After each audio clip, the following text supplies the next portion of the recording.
నటుడు అంటేనే నవరసాలను పోషించేవాడని అర్థం. కానీ దక్షిణాదిన ఉన్న హీరోలు నెగిటివ్ పాత్రలు చేయడానికి ససేమిరా ఒప్పుకోరు. ఎందుకంటే నెగిటివ్ షేడ్స్ ఉన్న పాత్రలు చేసేందుకు ధైర్యం కావాలి.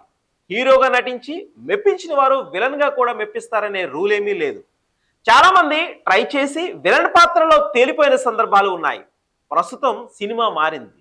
హీరోయిజం కంటే నటుడుగా ఉండడానికే బాలీవుడ్ లో కానీ టాలీవుడ్ కోలీవుడ్లలో చూస్తున్నారు. ఈ మధ్య ఓటీటీలో వస్తున్న సినిమాలు చూస్తుంటే విలన్ పాత్రలో నటించేందుకు కొందరు ప్రత్యేకమైన ఆసక్తి కనపరుస్తూ ఉంటే, కొందరు మాత్రం నెగిటివ్ షేడ్స్ ఉన్నటువంటి పాత్ర అంటే బాబోయ్ నా వల్ల కాదు అనే తప్పుకునే వారు కూడా ఎక్కువ కనిపిస్తున్నారు.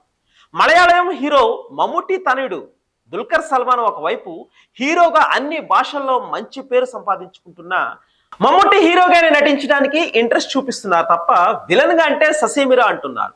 ఆ మధ్య విలన్ గా నటించమని బడా ప్రొడ్యూసర్లు ఒకరు సంప్రదించగా నో చెప్పినట్లు సమాచారం.